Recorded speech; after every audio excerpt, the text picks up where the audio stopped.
cinema has changed. You must embark on a perilous journey with utmost care. There are many who will oppose you, those who live to see only one goal, the eternal rule of a franchise, uncontested, unchallenged.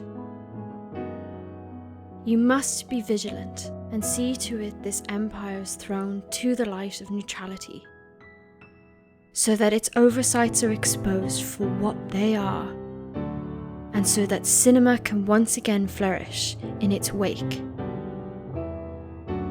For without bias, we see the naked truth. The truth of the Lord of the Rings.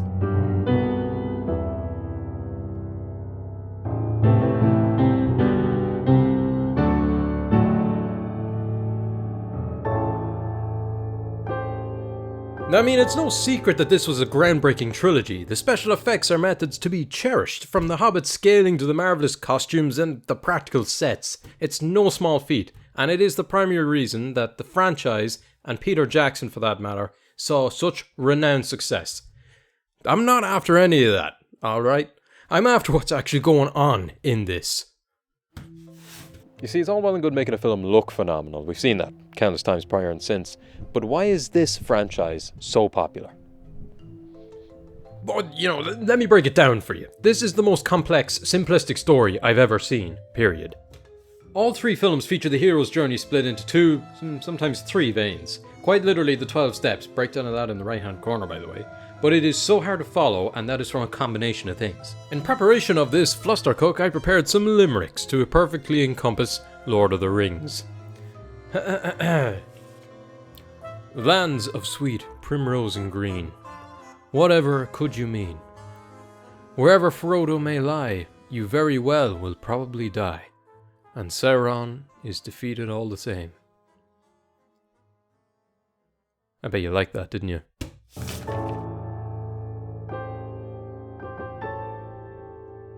Our villain across the trilogy is Sauron, but since you're here to get mad at me, I assume you already know that. Do you want to know something interesting that you might not know? He's not in any of the films. He is merely a felt threat, conjured up in the minds of our characters. If you showed me a picture of a character in a film, I wouldn't say said character was in the film. I would say there was a picture of them in the film. Sauron is mentioned, and that's about it. And as for his influence, it feels more like a placebo or a bad acid trip than anything else. So, Sauron was Morgoth's chief lieutenant. Who's Morgoth? Oh yeah, exactly. Morgoth was the rebel, yada yada yada, had a tantrum because he didn't get what he wanted, yada yada yada yada, was Sauron before Sauron existed. This lad is a source of evil. Well, so is Nestle, but you don't hear anyone harping on about them, Presumably then, that's where Sauron's ambition to destroy comes from. But like Morgoth, he's not in the films. Jesus. It's okay though. Your villain doesn't have to be in the story, merely a thought or an idea. Like in this case, that demands respect and terror from all the characters involved. Except that doesn't work here. You see, we are creatures of association. Monkey see, monkey do. If everyone's terrified of this guy, we'll be extra terrified of him too. Except no one is. The main characters respect him, absolutely. But fear? No, not even slightly. There's the odd, supernatural experience, but it's comical. There is no fear to overcome because it's never conveyed. Sauron is alienated from us, as if he's just an excuse for all the lads to get together for a fighting binge. Because he is. Okay, well, even if he's not feared, surely his influence is enough to petrify us. Well, as mentioned, it feels like a bad acid trip. His gaze alone holds the power to paralyze heroines with fear. His gaze. From his prison cell that said heroines put him into thousands of years prior. So, it's a staring contest? I don't really buy it. It directly opposes any respect I had for Sauron. What can he do realistically if his army should be defeated? Nothing. Why would someone fear that? Anyway, do you hear that? I do. It sounds like another limerick.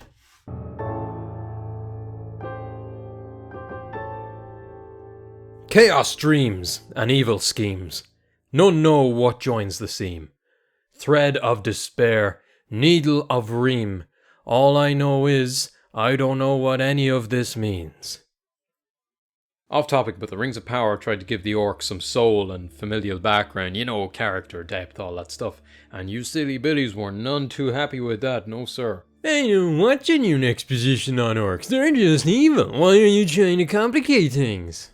Isn't the whole point of this franchise to complicate things? I mean, the wiki is just a field day. Gollum lived in the misty mountains for over 400 years, where one was another. Don't you worry, my little hypocrite. The trilogy doesn't waste any time on these plot devices. They are spawned from eggs. Ew, by the way. And there are three generals, corresponding to each installment. I can't remember. Want to imagine how they're pronounced. That's the point. You don't remember, and they don't live long enough to consciously try to remember, nor are they granted any respect from anybody. When someone commits murder, it's rarely for no reason. When a country starts a war, it's not a fleeting thought they have while reading shampoo labels. Having the Orcs as just evil sweetly mirrors our main antagonist, but is horrifically, tediously pointless. Why would I care what happens to any of these? They are so evil, they can't contain their bloodthirst for the battlefield. And this is how Frodo escapes his imprisonment with Sam. Because they all f***ing killed each other. What?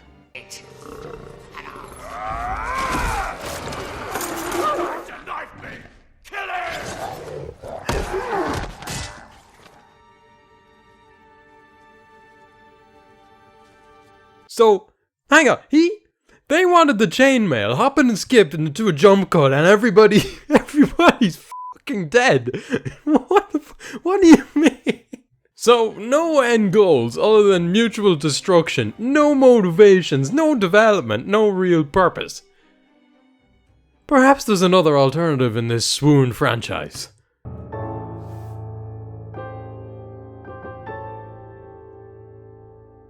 One cannot befriend another without first judging their colour, for if they are different and boutique, it is all the more reason to shriek. I grant benefit of the doubt too much here. There are two kinds of person here, men and evil men. These two species can be of course distinguished by tribal tattoos, various gang signs on the evil variety, followed by the alternate skin colour. Is Peter Jackson hinting at something here? The only qualification they have is foreign, and therefore they're evil. In fairness to the Orcs, they're at least not racist. Them lads could be unreal crack. How do you know? Too busy shooting them, says you. Honestly, I think it was innocently done, and yet it's the only thing that can be fixated upon because they are so utterly flavourless and devoid of interest. I bet you didn't even think twice about it. Too busy looking up Lord Wizard Supreme Melkweg of the Aragon, for f***'s sake. Alright, but fear not, there could be a more developed antagonist on the very cusp of being uncovered. Saruman the White. My theory gains weight, such that I might bait you into performing an act of rage hate. That one is more of a rap line, really. Saruman was, that. And yes, the franchise may well have been doomed without him. For some reason, he just suddenly fancied the certain devastation that bending to Sauron's will offered him. Don't anticipate a better explanation than that. I won't give one, certainly. Well, actually, you could check the comments if you're brave enough. I mean, I can see why they had to shift him with Gandalf's return. With the approaching climax that Sauron is not in, the sun set on his reason for existence. As such, he was sent to meet the Lord of the Rings Jesus. Oh, there might be a wiki for that, actually. We interrupt your schedule, Anger, with this important update. I made the mistake of looking this up. Oh God, you can stop! No, I love Gandalf. Sweet fuck, I hate Frodo. What is going on with this cretinous creature? Just to summarize, he is the most unqualified, seasonally incompetent, record-breakingly stupid character I have ever seen. And I've seen things. An individual who ate too much glue, one who simply hasn't got a clue. What more can he do other than rival Patrick Starr's stardom? I do think these are getting worse. To say he is a complete liability is an understatement, and what baffles me the most is that all the characters seem to care for him and genuinely consider him the best fit for this role because good old Beardy Buck thinks he's our man. Only one character ever contests this, and he gets an hour for it. It's actually multiple. Frodo was an idiot before he received the ring, and gosh golly, that just makes it so much worse. Therefore, it cannot be blamed. Let's highlight an example. Frodo, don't follow the light. Okay, so... How he didn't kill his cohorts, I have no clue. I want to point out that Sam, the real main character, held the ring for a period of time without incident, being longer than Frodo held it without serious delusion or accident at any point. It's like he's a Charlie Chaplin stick, a comic relief character, but yet the main character in a fantasy franchise. I just cannot wrap my head around it. To summarise, he's an unfunny moron that exploits danger wherever he can to progress to the next life, all the while naturally distrusting things and people. He's green, pathetic, and petty, and it's stressing me out. I don't know what the other characters see in him. No one is ever mad at him. Nobody. Pippin looked in a crystal ball and he was crucified and castrated. Simultaneously, Frodo nearly killed Sam on multiple occasions, but that's fine because Sam is fat or something. I don't know, you try and justify it. What a hero. The arc here ironically intertwines parenthood as he looks after the baby with him. Sam is smart, coordinated and strategic. His compassion and loyalty are boundless. And he is relatable. Just always. Kinda reminds me of Poe from Kung Fu Panda. He comes back from the adventure a changed, honoured and enlightened man, a hobbit thing, and commits to what he said he was going to do if he survived.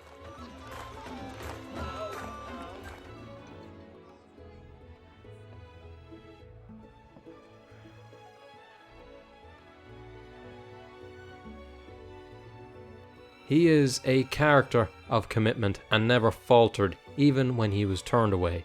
What has me so puzzled is why. Why was it written like this? I went onto the wiki again. The form of the world. I'm in the camp that he's the true hero of the story.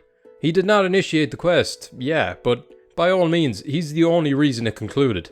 Throughout all three films, it's his perspective that we see, for the most part, and intentional or accidental. Frodo would be entirely insufferable without him. He also saved him from the Orcs, but we'll chalk that one up to plot armor. Side bitches are the sweetness in life.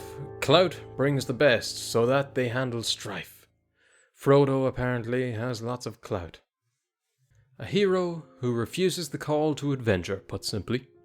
I am unoffended by his presence, and his simple arc is a breath of fresh air in the smog of the wiki. It's a little return to glory plot that is strung along the three films. He thinks, I can't go back.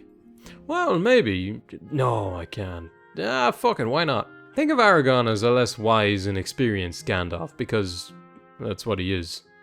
Like the Scooby to his Shaggy. The old Batman to young Batman.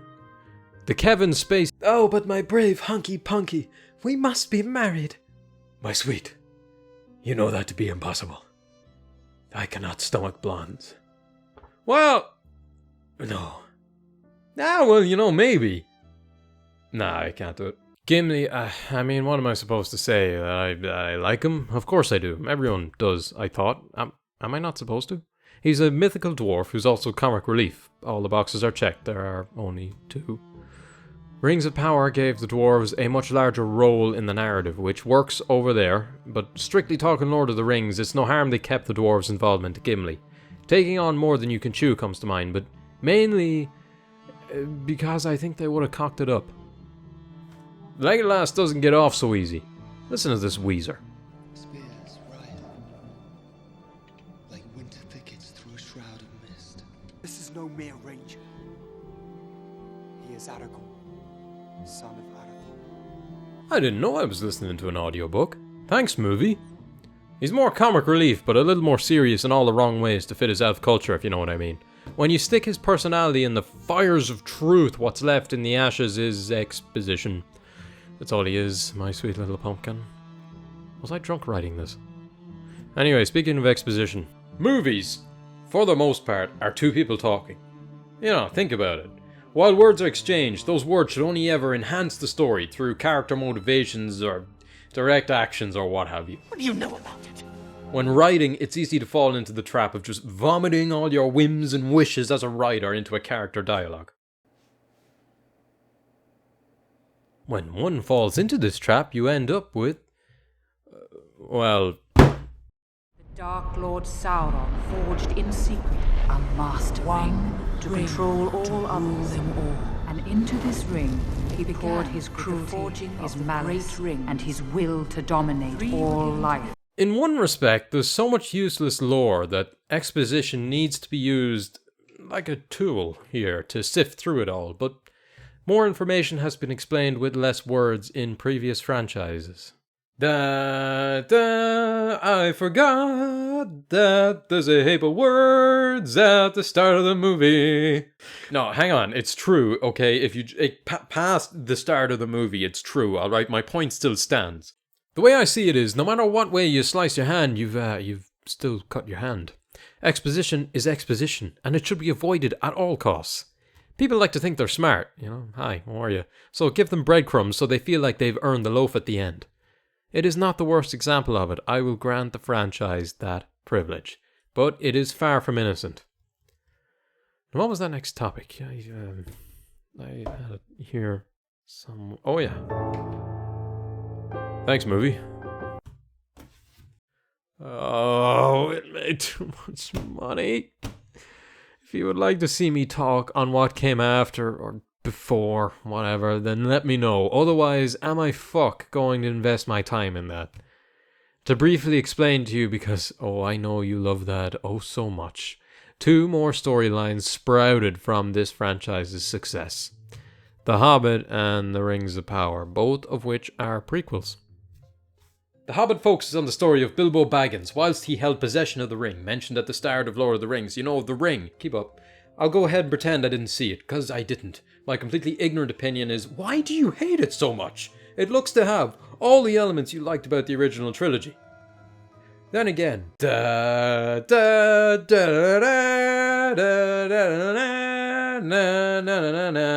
I hate it just as much as you do. The Rings of Power is also a prequel. Fantastic, guys. Only Lord of the Rings would start at the end and then work its way back. Reminds me of the time when I tried to watch Rings of Power. Yes, I watched season 1. Oh goody, don't get that part of my life back. Anyway, tried to watch it. It started accidentally at episode 8 because someone else on my account had already watched it. Did I realize this? No, I didn't. I was still clueless. But I just assumed this was Lord of the Rings. I didn't take that as, oh, this is a finale. Now, I'm an idiot, like, but at the same time, this is the audience it's appeasing to. I didn't take that as, this is the end of the Rings of Power. It was like previously on the Lord of the Rings.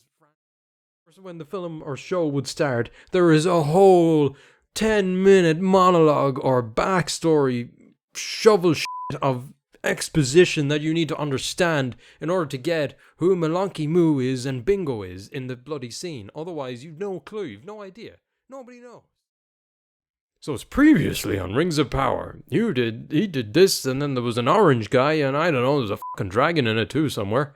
You know, just keep up, you know, we're at a pace. And then this whole there's TikToks and Instagram accounts and YouTube accounts dedicated solely to Lord of the Rings and trying to explain what's going on, like with the Silmarillion, all that crap, and then the Valar. Haha! I survived, with only minimal casualties to my reputation. Just the way I like it. It's automatic, apparently, that you need to like this franchise, and, you know, make no mistake, I do like it. But it does not deserve to be mounted on a pedestal of unobtainium like it has, and never scrutinized. It showed what talent and special effects in the industry can achieve, and I believe that magic rarely has been replicated since. Hollywood is a sham now, and, you know, that's besides the point. We have reached the end together, and I want to say thank you for being so argumentative and critical. Keep it up. Also, check out my TikTok. I post Movie Wheel and soon to be launching Reviewed, where I review more modern films that have come out. Yeah. I think there's one important takeaway in this, and it's to remember, it's movie time. To summarise, he's an unfunny moron. Bit like myself.